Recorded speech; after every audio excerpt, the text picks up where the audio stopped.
சட்டப்பேரவையில் நிதிநிலை அறிக்கை மற்றும் வேளாண்மை நிதிநிலை அறிக்கை விவாதத்தின் போது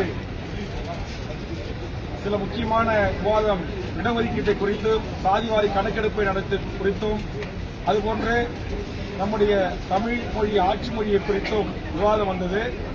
அதில் நான் பாயிண்ட் ஆஃப் ஆர்டர் எழுப்பி சில விளக்கங்களை மாண்புமிகு பேரவை துணைத் தலைவரிடம் கேட்க விரும்பினேன். அது தமிழ் மொழியை குறித்து.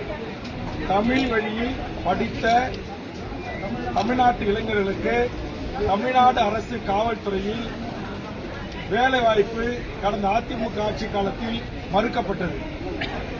அதிமுக ஆட்சியில் மறுக்கப்பட்ட போது ராமநாதபுரம் மாவட்டத்தைச் சேர்ந்த ஒரு இளைஞரை அவர் என்னை முறையிட்டதன் காரணமாக நான் மதுரைக்கு சென்று மதுரை உயர்நீதிமன்றத்தில் மூத்த வழக்கறிஞர் அஜ்மல் கான் அவர்களை ஏற்பாடு செய்து ஒரு வழக்கு தொடுத்தேன். அந்த வழக்கில் தமிழ் வழியில் படித்தவர்களுக்கு டைரக்ட் எஸ்ஐ என்று சொல்லக்கூடிய பணிக்கு அவர்கள் தகுதியானவர்களாக வர மறுக்கிறார்கள். அதற்கு காரணம் உயர்நீதிமன்ற உச்சநீதிமன்ற நீதிபதிகளிடத்திலே வழக்குகளை ஆங்கிலத்தில் மொழிபெயர்ப்பு செய்வதற்கும் ஆங்கில புலமையோடு வழக்குகளை கையாள தெரியாத காரணத்தினால் தமிழ்நாடு சீருடை பணியாளர் தேர்வு வாரியத்தில் கலைஞர் அவர்கள் கொண்டு வந்த தமிழ்நாட்டில் தமிழ் வழியில் படித்தவர்களுக்கு 20% வேலைவாய்ப்பு உள்ளிட்ட தமிழ் வழியில் படித்தவர்களுக்கு அரசு வேலைவாய்ப்பில் முன்னுரிமை என்கிற அந்த சட்டத்தையே ஒரு துறை தமிழ்நாட்டில் நடைமுறைப்படுத்தாமல் இருந்து வந்தது. இதை நான் கண்டுபிடித்து மூத்த வழக்கறிஞர் அஜ்மல் கான் மூலமாக அன்றைய இருவர் bench mister justice Kirubakaran Pugazhendhi இருவர் கவனத்திற்கு எடுத்துச் சென்ற போது அவர்கள் தமிழ்நாட்டில் தமிழ் வழியில் படித்துவிட்டு தமிழ்நாட்டில் வேலை கேட்காமல் லண்டனில் வேலை கேட்பார்கள் என்று ஒரு வரலாற்று சிறப்புமிக்க தீர்ப்பை வழங்கி தமிழ்நாடு அரசு சீருடை பணியாளர் துறையின் சார்பான டிஜிபி அவர்களையும் தமிழ்நாட்டுடைய அட்வொகேட் ஜெனரல் அவர்களையும் மதுரைக்கு அழைத்து நீங்கள் இதை நடைமுறைப்படுத்த வேண்டும் உத்தரவு பிறப்பித்து அதை நடைமுறைப்படுத்தியவன் வேல்முருகன். அதைத்தான் இன்றைக்கு சட்டமன்றத்தில் நான் எழுந்து சொன்னேன். கடந்த கால ஆட்சியில் இந்த மாதிரி சட்டம் இருந்தோம், காவல்துறையில் அந்த சட்டத்தை நடைமுறைப்படுத்தல. அதனால என் உயிரை விட மேலான என் தாய்மொழியான தமிழை தமிழ்நாட்டில் ஆட்சி மொழியாக, அலுவல் மொழியாக, பாடமொழியாக, பயிற்சி மொழியாக கட்டாயம் நீங்கள் நடைமுறைப்படுத்த வேண்டும். இந்த வழக்கு உச்சநீதிமன்றத்தில் நிலுவையில் இருக்கிறது. அதே மாதிரி பக்கத்திலே நம்முடைய தெலுங்கானாவில் 25/2/2025 ஒரு அரசாணை வெளியிட்டிருக்கிறார்கள். அதுல என்ன அந்த அரசாணை சொல்லுது அப்படின்னா, தெலுங்கானாவில் இருக்கிற சிபிஎஸ் ஸ்கூல் உள்பட சிபிஎஸ், ஐசிஎஃப், ஐபி எல்லாமே மத்திய அரசுடைய கட்டுப்பாட்டில் இருக்கிற பள்ளிகள், இன்டர்நேஷனல் பள்ளிகள், இந்த பள்ளிகளிலும் கண்டிப்பாக தெலுங்கை நீங்கள் படிக்க வேண்டும் என்று உத்தரவிட்டிருக்கிறது. அதுபோன்று தமிழக அரசும் உத்தரவிட வேண்டும் என்கிற கருத்துக்களை சட்டமன்றத்தில் பதிவு செய்தேன். நான் என்ன சொல்ல வருகிறேன் என்பதை புரிந்து கொள்ளாமலேயே அதிமுக உறுப்பினர்களும் எழுந்து கத்துகிறார்கள். அங்கே அமைச்சரவையில் இருக்கிற சேகர்பாபு போன்ற அமைச்சர்களும் எழுந்து கத்துகிறார்கள். நான் பேசுவதற்கு வாய்ப்பு கேட்டு போராடி கொண்டிருக்கிறேன். வாய்ப்பு மறுக்கப்பட்டது. அந்த ஜனநாயக மாண்பை தெரிந்த காலத்தினால் நாடாளுமன்றத்திலே எப்படி பேரவைத் தலைவர் முன்பாக சென்று வாய்ப்பை கொடுங்கள் என்று கேட்கிறார்களோ அதே போன்று நானும் எனது இருக்கையில் இருந்து சென்று பேரவைத் தலைவர் முன்பாக இருந்து எனக்கு முழுவதுமாக என் கருத்தை பதிவு செய்ய நேரம் கொடுங்கள் கேட்டேன். இது தவறா? இதற்கு சேகர்பாபு அவர்கள், நீ எதற்கெடுத்தாலும் முந்திரி கொட்டை மாறி முந்தி பேசுகிறாய், எல்லாம் தெரிந்தவர் போல் பேசுகிறாய் என்று ஒருமையில் என்னை குறித்து பேசினார். உடனே நான் அவரிடத்தில் சென்று இது போன்ற ஒருமையில் என்னிடத்தில் பேசக்கூடாது, கலைஞர் ஆட்சியில் போட்ட அரசாணையை அதிமுக ஆட்சியில் நடைமுறைப்படுத்தல, 10 ஆண்டு கால அதிமுக ஆட்சியில அது காவல்துறையில டைரக்ட் எஸ்ஐல நடைமுறைக்கு இல்ல, இதற்காக வழக்கு தொடுத்து உயர்நீதிமன்றத்தில் வழக்கை பெற்று நடைமுறைப்படுத்தி வந்தான் வேல்முருகன். இதைத்தான் சட்டமன்றத்தில் பேசுவதற்கு எனக்கு அனுமதி வேண்டும் தான் கேட்டேன். இது எப்படி மரபு மீறிய செயல்? இது எப்படி சட்ட விதியை மீறிய செயல்? இது எப்படி இந்த பேரவை அவமதிக்கிற செயல்? அப்ப சேகர்பாபு தவறான தகவலை நான் இருக்கைக்கு வந்து அமர்ந்த பிறகு சொல்லி அதை மாண்புமிகு முதலமைச்சர் அவர்கள் தவறாக புரிந்து கொண்டு வேல்முருகன் இந்த அவையில் தவறாக நடந்து கொள்கிறார், அதிக பிரசங்கிதமாக நடந்து கொள்கிறார் என்று சேகர்பாபு சொன்ன அதே வார்த்தையை முதலமைச்சர் திரும்பி சொன்னது உண்மையிலேயே எனக்கு வருத்தம் அளிக்கிறது. மாண்புமிகு தமிழ்நாடு முதலமைச்சர் அவர்களே, உங்கள் தந்தை முத்தமிழர் கலைஞர் அவர்கள் தமிழ்நாட்டில் பாடமொழி பயிற்சி மொழி எல்லா மொழியும் தமிழா இருக்குன்னு சொன்னாங்க. அந்த உத்தரவு கடந்த கால ஆட்சியில் நடைமுறைப்படுத்தல. தமிழ்நாட்டுடைய வேலை வாய்ப்புகளை 20% உங்க தந்தை உத்தரவு போட்டாரு. அது அதிமுக ஆட்சியில் ஓபிஎஸ் இருக்கும்போது இந்திய நாட்டை சேர்ந்த எவர் வேண்டுமானாலும் தமிழ்நாட்டுடைய டிஎன்பிசி குரூப் 1 உட்பட எல்லா பதவிகளும் தேர்வு எழுதி வரலாம்னு சொன்னாங்க. அதற்காக போராட்டம் நடத்தி முற்றுகை போராட்டம் நடத்தி தொடர்ந்து நான் வலியுறுத்தினேன். அதிமுக ஆட்சியில் கண்டுகல. நீங்களாச்சும் சட்டத்தை திருத்துங்கன்னு சொல்லி நான் தான் சட்ட திருத்தத்துக்கு முன்மொழிந்தேன். அந்த அடிப்படையில் தான் கடந்த கூட்டத்தொடரில் அண்ணன் பைன்வேல் பிடிஆர் அமைச்சராக இருக்கின்ற போது தமிழ் வழியில் படித்தவர்களுக்கு 40% மதிப்பெண் எடுக்கணும் அல்லது இந்திய நாட்டை சேர்ந்த எவர் வேணுமானாலும் தேர்வு எழுதலாம், எவன் வேணுமானாலும் உள்ள வரலாம்னு நிலை இருக்கு. அது கூடாது. அப்படி உள்ள வந்துட்டானா டைரக்ட் டிஓ பதவியில இருந்து ஆர்டிஓ, நேற்று நான் சொன்னேன், இங்க வந்து ஆர்டிஓ பதவி, டிஎஸ்பி பதவி, மேஜிஸ்ட்ரேட் பதவி, டிஸ்ட்ரிக்ட் ரிஜிஸ்ட்ரார் பதவி, அசிஸ்டன்ட் கமிஷனர் கமர்ஷியல் பதவி என்று எல்லா பதவிகளிலும் தமிழ்நாட்டில் இன்னும் 25 வருஷம் கழிச்சு எல்லா வடநாட்டுக்காரன் பீகார் இந்திய தாய்மொழியாக கொண்டவனதான் இருப்பான். இந்த நிலைமையை உடச்சு தமிழ்நாட்டில் எந்த கட்சியும் கிடையாது. நான் ஒரு ஆள் பேசிதான் சட்டத்தை கொண்டு வந்தேன். தமிழ்நாட்டில் 156 கட்சி வாயா துறக்கல. இன்னைக்கு அதிமுக ஆட்சியில் ஒரு பெரிய அநியாயம் அக்கிரமம் தமிழ் மக்களுக்கு ஏற்பட்டிருக்கு. நான் கேட்கிறேன், என்னுடைய நாட்டுக்கு கோட்டாட்சியராக எப்படி இந்திக்காரனை ஏத்துக்க முடியும்? தாசில்தாராக எப்படி ஏத்துக்க முடியும்? அது சொல்றாங்க அரசாணையில அதிமுக ஆட்சி தமிழர்களுக்கு செய்த மாபெரும் துரோகம். அந்த துரோகத்தை நான் சொல்றத தோல் உரித்து காட்டுறத சகித்துக் கொள்ள முடியாத கடந்த கால அதிமுகவில் இருந்து திமுகவுக்கு வந்த சேகர்பாபு அதிமுக அமைச்சர்களோடு அதிமுக முன்னாள் அமைச்சர்களோடு நெருக்கமா பழகிறவர்கள் அதிமுகவை காப்பாற்றுவதற்காக அவர் என்ன விமர்சனம் செய்கிறார். நான் பகிரங்கமா குற்றச்சாட்டு. அதிமுக ஆட்சியில் தான் டிஎன்பிசில அது அண்டை நாட்டை சேர்ந்தவன் உள்ள வரலான்னு சட்டத்திருத்தம் கொண்டு வந்தாங்க. ஏன் அப்ப திமுக இந்த சேகர்பாபு கேட்கல? நான் கேட்டேன், நான் கண்டுபிடிச்சேன். நான் கொண்டு வந்து முதலமைச்சர்கிட்ட சொல்லி சட்டத்திருத்தம் கொண்டு வந்து இன்னைக்கு தமிழ்நாட்டை சேர்ந்த தமிழர்கள் தாய்மொழியில பேச எழுத படிக்க தெரிஞ்ச தேர்வு வச்சா 40 மதிப்பெண் பெற்றாதான் வேலைக்கு போக முடியும் நிலையை நான் உருவாக்கணும். இது என் தாய்மொழி தமிழுக்கு நான் செய்த தொண்டு. தமிழுக்கு ஒரு கேடு என்று சொன்னால் என் உயிரை தியாகம் செய்வேன் என்றுதான் பேரவைத் தலைவர் முன்பாக நின்று நான் கோஷமிட்டேன். இது தவறா? என் தாய்மொழியை அழிக்க நினைக்கிற என் தாய்மொழியை இன்றைக்கு பயிற்சி மொழியாக, பாடமொழியாக, தொடர்பு மொழியாக, அலுவல் மொழியாக இல்லாம இங்க எல்லாத்திலையும் ஆங்கிலம், எல்லாத்திலையும் ஹிந்தி போயிட்டு இருக்கு.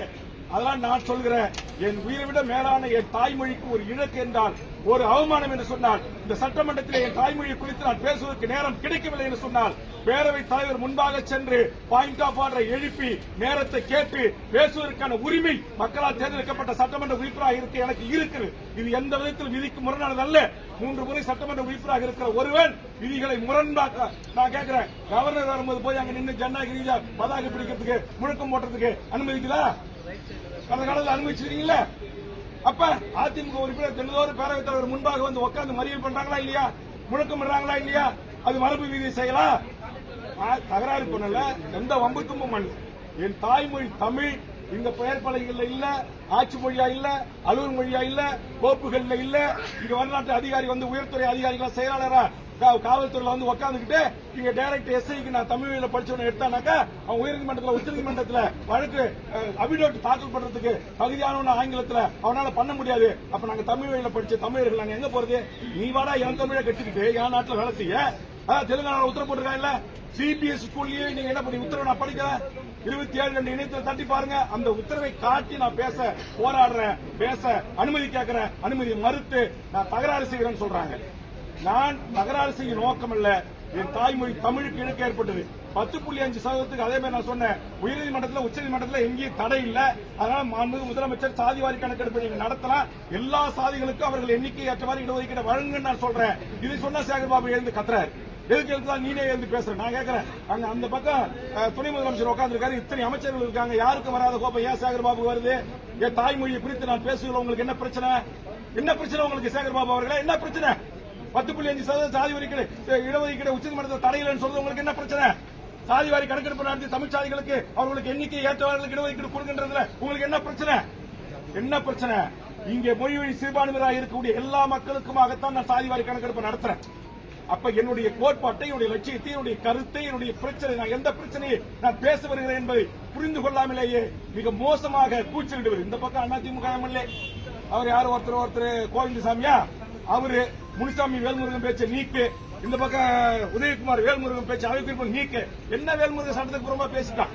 என் தாய்மொழி தமிழில் படிச்சவங்களுக்கு 10 ஆண்டு கால வேலை இல்ல.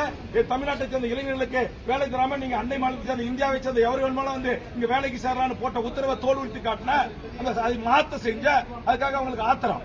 தாங்க முடியல. நான் தான் சொல்றேன், கிருபாகரன் ஜஸ்டிஸ் புயந்தி பெஞ்ச் தீர்ப்பு இருக்கு நான் கொடுக்குறேன். அதே மாதிரி சென்னையில வடநாட்டுக்கார 1200 பேர் பேராசிரியர் துறை ஐடி பாலிடெக்னிக் உள்ள வந்துட்டாங்க.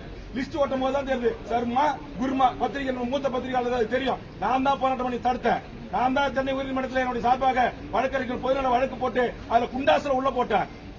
நம்முடைய அஞ்சல் நிலையத்தில் 25 மதிப்பெண் தேர்வு தமிழ்நாட்டில் 24 மதிப்பெண் எடுக்கிறான். பெரம்பூர் ரயில் பெட்டி தொழிற்சாலையில தேர்வு எழுதுறான். தமிழ்நாட்டுக்காரன் ஒரு ஹால்ல, இந்திக்காரன் ஒரு ஹால்ல. இந்திக்காரன் 100 பேர் அப்படியே பாஸ் ஆகி உள்ள போறான். தமிழ் 100 பேர் ஃபெயில் ஆகிறான். என்ன காரணம்? அங்க கொஸ்டின் அண்ட் ஆன்சரை ஹிந்தி சூப்பர்வைசர் சொல்லி கொடுக்குறான். தமிழ் வீட்டுக்கு வரான். பெரம்பூர் ரயில் பெட்டி தொழிற்சாலை ஒரு தமிழுக்கு வேலை கிடையாது. நான் தான் சென்னை ஜிஎம் அலுவலகத்தை முற்றுகையிட்டு AK விஸ்வநாதனோட பேச்சுவார்த்தை நடத்தி ஒப்பந்தம் ஏற்படுத்தி மாவட்டத்தில் இருக்கிற உள்ளூர் தமிழர்களுக்கு வேலை வாய்ப்பு அடிப்படையில் இனி வேலைக்கு எடுக்கணும்னு சொல்லி வரலாற்று சிறப்புமிக்க மாற்றத்தை செய்தவன் நான். அதுவரையில ஒரு தனியா ரயில் பெட்டியில பீகார்ல வருவான், 10,000 பேர் தேர்வு எழுதுவான், 10,000 பேர் ரயில் துறைக்கு போயிட்டு இருப்பான். அப்ப இதெல்லாம் தடுக்க வேண்டிய பொறுப்பு நாட்டில் இருக்கிற அதிமுக திமுக ஆட்சிக்கு இருக்கு. நீங்க செய்யல. நான் ஒரு ஆள் எம்எல்ஏ உள்ள நீங்க செய்ய வைக்கல, செஞ்சிருக்கிறேன். இது உங்களுக்கு தாங்க முடியல. நேற்று நான் சொல்லி காட்டிட்டேன். அதிமுக ஆட்சியில வேல்முருகன் ஆலோசனை சொல்லிதான் மருத்துவக் கல்லூரி வந்துச்சு, வேல்முருகன் ஆலோசனை சொல்லிதான் பொறியியல் கல்லூரி வந்துச்சு, வேல்முருகன் ஆலோசனை சொல்லிதான் லாட்டரி தடுப்பு சட்டம் கொண்டு வந்தாங்க.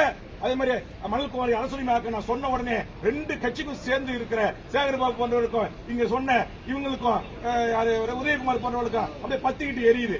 ஆமன், நீங்கள் தமிழ்நாட்டை ஆண்ட போது செய்த தவறுகளை சுட்டிக்காட்டுவேன், நல்லது செய்தால் பாராட்டுவேன். எவருக்கும் எப்போதும் நான் அடிபணிய மாட்டேன். என் உயிரை விட மேலான என் தாய்மொழிக்காக என் குரல் ஓங்கி ஒலிக்கும். நீங்கள் பேரவைத் தலைவர் சட்ட ரீதியாக விதி ரீதியாக என்ன நடவடிக்கை எடுத்தாலும் அதுக்கு நான் கட்டுப்படுறேன். மாண்புமிகு முதலமைச்சர் சேகர்பாபு சொன்ன அதே வார்த்தையை பயன்படுத்தி என்னை பேசியதற்காகத்தான் நான் வருத்தப்படுகிறேன். ஆனால் என் மொழிக்காக, என் இனத்திற்காக, என்னுடைய சமூக நீதி கோட்பாட்டுக்காக நான் தொடர்ந்து போராடுவேன். அதில் எந்தவித சமரசம் இல்லை என்பதை பத்திரிகை நண்பர்களுக்கு நான் தெரிவித்துக் கொள்கிறேன். நன்றி, வணக்கம். நாடாளுமன்றம் என்ன?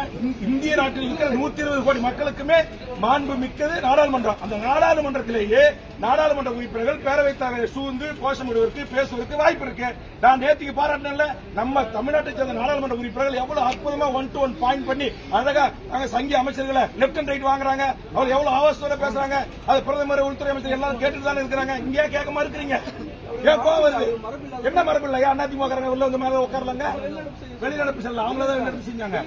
வெளியேற்றல, தகராறு பண்ணும்போது வெளியேற்றுவாங்க. பல முறை இருக்கு. கடந்த 2009 2011 சட்டமன்ற உறுப்பினர் எத்தனை முறை முன்னாடி வந்து உட்கார்ந்து போராடுறாங்க. இதே திமுக உறுப்பினர்கள் எல்லாருமே வெளியேற்றிருக்காங்களா? பேரவைத் தலைவர் முன்பாக போய் ஒரு கவனத்தை ஈர்ப்பதற்கு ஒரு முறை எனக்கு வாய்ப்பு கொடுக்கப்படல, எனக்கு கொடுங்க, என் கருத்தை முழுசா பதிவு செய்ய விடுங்க சொல்ற கேட்க எனக்கு உரிமை இருக்கு. பேரவைத் தலைவர் என்ன நாங்க பேரவைத் தலைவர் தகராறு செஞ்சானே இல்ல அமைச்சர்கிட்ட தகராறு செஞ்ச, எனக்கான வாய்ப்பு கொடுங்க. என்னுடைய பேரை சொல்லி உதயகுமார் சொல்றாரு. என்ன சொல்றாரு? வேல்முருகன் 10 ஆண்டு காலம் அதிமுக ஆட்சியில் தமிழ் வழிபட்டவருக்கு வேலை இல்லைன்னு சொல்லிட்டாரு. தவறான தகவல். வேல்முருகன் பேச்சு அவை குறிப்பிடும் நீக்குங்க அப்படின்றார். ஒட்டுமொத்தமா அதிமுக உறுப்பினர் எழுந்து என் பேரை சொல்லி என்னை கண்டிக்கிறாங்க. அப்ப நான் தன்னிலவர்களுக்கு சொல்லணுமா இல்லையா? எனக்கு மைக் கொடுக்கணுமா இல்லையா? அப்ப நான் கேட்கும்போது இவங்க என்னை பார்த்து உரிமையில பேசுவதற்கு யார் அதிகாரம் கொடுத்தா? சேகர்பாபு அமைச்சருக்கு. ஆக சேகர்பாபு சொன்ன அந்த வார்த்தையை அப்படியே உள்வாங்கி மாண்புமிகு முதலமைச்சர் சட்டப்பேரவையில் எதிரொலித்தது, பேரவைத் தலைவருக்கு வேண்டுகோள் வைத்தது எனக்கு ஏற்புடையதல்ல. அது வருத்தம் அளிக்கக்கூடிய செய்தி. இந்த தனியார் பள்ளிக்கூடங்கள்ல அந்தந்த மாநில மொழிகளை படிக்கணும், தெலுங்கானால கொண்டு வராங்க, தமிழகத்தில் கொண்டு வரணும். நீங்க வலியுறுத்தி பேசுறேன். அதை வலியுறுத்துறீங்க. ஆனா அதை ஏற்க மறுக்கிறாங்க, உங்களை கேட்கவும் மறுக்கிறாங்க. தனியார் பள்ளிக்கூடங்களை ஆளக்கூடிய ஆட்சியினர் நடத்துறாங்க அப்படின்றதுனால என்ன கோபத்தினுடைய வெளிப்பாடு என்ன? நான் கேட்கிறேன். நான் சொல்றேன், தெலுங்கானா அரசாணை செல்லே காட்டுறேன். தெலுங்கானால இப்படி ஒரு அரசாணை இருக்கு. அதே மாதிரி மாண்புமிகு முதலமைச்சர் அவர்கள் CBSE IB போன்ற இந்த பள்ளிகளில் நடைமுறைப்படுத்தணும்னு சொல்றேன். அதை கேட்கவே மறுக்கிறாங்க, எனக்கு வாய்ப்பு கொடுக்க மறுக்கிறாங்க. அப்ப ஒரு 6-7 அமைச்சர் GK மணி நானும் பேசும்போது குறுக்கிட்டு எழுந்து பேச வாய்ப்பு கொடுக்குறீங்க. அப்ப நான் ஆதாரத்தை தானே சொல்றேன். கலைஞர் ஆட்சியில போட்ட அரசாணையை நடைமுறைப்படுத்துகின்ற உயர்நீதிமன்றத்தில் தடை இருக்கு, உச்சநீதிமன்றத்தில் தடை இருக்குன்றீங்க. தடையை நீக்கிறதுக்கு நடவடிக்கை எடுங்கன்னு சொல்றேன். அப்ப யா நாடுங்க இது? தமிழ்நாடுங்க. என்னுடைய தாய்மொழி தமிழுங்க. இங்க தமிழே படிக்காம எழுதாம பேச தெரியாம அரசாங்க வேலைக்கு வரணும் அதிமுக ஆட்சியில போட்டாங்களா இல்ல அரசாணை? அப்ப போட்டுட்டு சொல்றாங்க 2 ஆண்டு கழித்து அவர்கள் தமிழ் எழுத படிக்க பேச தெரிஞ்சா போதும் அப்படின்றாங்க. இதை மாண்புமிகு முதலமைச்சர் தளபதி கிட்ட சுட்டிக்காட்டி, அன்றைய பயணியல் துறை மனிதவள மேம்பாட்டுத்துறை அமைச்சர்கிட்ட சுட்டிக்காட்டுதான் வேல்முருகன் ஆகிய நான் தான் அந்த சட்ட திருத்தத்தை மாற்றினேன். நான் மாத்திரனா இங்க வந்திருக்கிற உங்க பிள்ளைகள் யாரோ 25 வயசுல ஒரே ஒரு ஈவாவை கூட ஆக முடியும். ஒரு பத்திரிகையாளர், ஒரு ஊடகத்துடைய தலைமை ஆசிரியர்கள் யாரும் இந்த ஜியோவை கண்டுபிடிக்கல. நான் தான் கண்டுபிடிச்சாங்க. 1,00,000 பேரை தட்டி நான் தான் செக்ரட்டரியேட்டை முற்றுகிட்டேன். 1,00,000 பேரை தட்டி நான் தான் TNPSC அலுவலகத்தை முற்றுகிட்டேன். வேல்முருகன் என்னுடைய பேஜிலுக்கு போய் பாருங்க. நான் தான் நீட்டு நான் கேட்கிறேன், நீட்டுக்கு இதே எடப்பாடி எவ்வளவு அடுக்கடுக்கான தமிழ்நாட்டுக்கு துரோகங்கள். நீட்டு தேர்வுக்கு 16 வயசு ஒரு 10வது 12வது படிச்ச ஒரு பொண்ணு எப்படிங்க தேர்வு எழுத மத்திய பிரதேசம் போக முடியும்? எப்படி கேரளாவுக்கு போக முடியும்? எப்படி ஆந்திராவுக்கு போக முடியும்? ஏதுனாங்க இங்கிருந்து 1000 பேரோட போய் அண்ணா நகரில் இருக்கிற தென்னிந்தியாவுக்கான இயக்குனர் நீட் எழுத்து முற்றுகிட்டு கொஸ்டின் பேப்பரை கைப்பட்டு அங்க பேச்சுவார்த்தை நடத்தினேன். இன்னைக்கு உடனே அந்த நீட்டுக்கு தமிழ்நாட்டு மாணவர்கள் வெளியில போனவங்கள நீங்க திரும்ப பெறணும், அவங்க போனவங்களுக்கு எல்லாம் பேருந்து கட்டணம் கொடுக்கணும், ட்ரெயின் கட்டணம் கொடுக்கணும் அப்படின்னு சொல்லிட்டு இனி தமிழ்நாட்டு மாணவர்களை யாரும் வெளிமாநில தேர்வு அனுமதிக்க முடியாது. 25 லட்சம் பேர் டிஎன்பிசில குரூப் 1 இருந்து குரூப் 4 வரைக்கும் எழுதுறதுக்கு காவல்துறை பாதுகாப்போடு எங்க ஆசிரியர்கள் பாதுகாப்போடு தேர்வு எழுத நடைமுறை இருக்கிற இன்ஃப்ராஸ்ட்ரக்சர் கொண்ட என் தமிழ்நாட்டில் என் மாணவர்கள் ஏன் எழுத முடியாது? ஏன் வெளியே அனுப்புறீங்க? அப்ப நோக்கம் என்ன? நோக்கம் தமிழர்களை வடிகட்டுவது, நீட்டு தேர்வுல எம்பிபிஎஸ்ல பிடிஎஸ்ல உயர்கல்வியில வெளியேற்றுவது. இன்னைக்கு அதே மாதிரி இன்னைக்கு எல்லா நுழைவுத் தேர்வுகளையும் கொண்டு வந்துட்டீங்க. இன்னைக்கு போய் இப்ப ரயில்வே போய் ஆந்திராவில் எழுதுன்றீங்க. ஆந்திராவுக்கு எப்படி நான் போக முடியும்? அதைத்தான் நான் கேட்கிறேன். அப்ப என்னுடைய உணர்வு என்ன? ஒட்டுமொத்த தமிழ்நாட்டு வாழ்கிற 7 கோடி மக்களின் உணர்வு. இது ஒரு சாதிக்கான உணர்வு இல்ல, ஒரு மதத்துக்கான உணர்வு இல்ல, ஒரு கட்சிக்காரனுக்கான உணர்வு இல்ல. ஒட்டுமொத்தமாக இந்த மண்ணில் வாழ்கிற அத்தனை கோடி மக்களின் வாழ் உரிமை, அவருடைய வேலை வாய்ப்பு உரிமைக்கான பிரச்சனை. இதை ஏன் தமிழ்நாட்டு முதலமைச்சர் அமைச்சரவையில் இருக்கிற அமைச்சர்கள் ஏன் உள்வாங்க மறுக்கிறாங்க? தமிழுக்காக ஆட்சி தரவுகள் இல்லாம நீங்க ஒரு கூட்டணி கட்சி தலைவரையே சட்டப்பேரவைக்குள்ள வச்சு விமர்சனம் செய்யறது என்ன? ஒரு காலத்தில் ஏற்றுக்கொள்ள முடியாது. நான் என் மொழிக்காக, என் இனத்துக்காக, என் தமிழ்நாட்டு மக்களின் வேலை வாய்ப்பு உரிமைகளுக்காக நான் போராடுவேன். அதற்காக எந்த தியாகத்தையும் செய்வதற்கு நான் தயாராக இருக்கிறேன். ஆதரித்து மட்டும்தான் பேசணுமா கூட்டணி கட்சி தலைவர்? அதை வந்து இப்ப யாரு என்ன எழுத்து சட்டமன்றத்தில் குரலிட்டாங்களோ அவர்கிட்ட கேளுங்க. இல்ல அப்படி ஒரு நிலைமை தான் இருக்கா சட்டப்பேரவையில்? அதுதான் நீங்க சட்டப்பேரவையில் கேளுங்க. நான் தான் சொன்னேன், அதிமுக எதிர்க்கிறது, திமுக அமைச்சரும் சேகர்பாபு எதிர்க்கிறார். அப்ப இதுல என்ன அர்த்தம் எனக்கு புரியல. அப்ப தமிழர், தமிழ்நாடு, தமிழ் மொழி, தமிழ்நாட்டின் வேலை வாய்ப்பு உரிமை என்று நாங்கள் பேசக்கூடாது என்று நினைக்கிறார்களா என்ற கேள்விக்கு தமிழ்நாட்டு மக்கள் பதில் சொல்வார்கள். நான் என் மக்களுக்காக, என் மண்ணுக்காக, என் மொழிக்காக, என் நேரத்திற்காக சமரசமற்று போராடுவேன். அதற்காக எந்த தியாகத்தையும் செய்ய தயாராக இருக்கிறேன். நன்றி, வணக்கம்.